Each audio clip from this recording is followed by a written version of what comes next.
Paul went first to Derbe and then to Lystra, where there was a young disciple named Timothy. His mother was a Jewish believer, but his father was a Greek. Timothy was well thought of by the believers in Lystra and Iconium, so Paul wanted him to join him on their journey.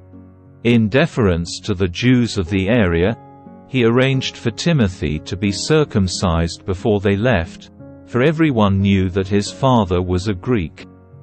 Then they went from town to town, instructing the believers to follow the decisions made by the apostles and elders in Jerusalem. So the churches were strengthened in their faith and grew larger every day. Next, Paul and Silas traveled through the area of Phrygia and Galatia, because the Holy Spirit had prevented them from preaching the word in the province of Asia at that time.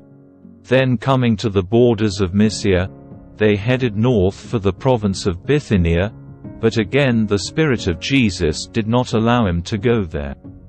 So instead, they went on through Mysia to the seaport of Troas.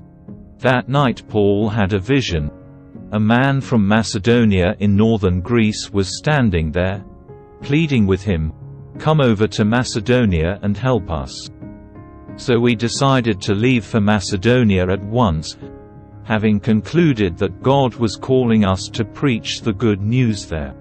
We boarded a boat at Troas and sailed straight across to the island of Samothrace, and the next day we landed at Neapolis. From there we reached Philippi, a major city of that district of Macedonia and a Roman colony. And we stayed there several days.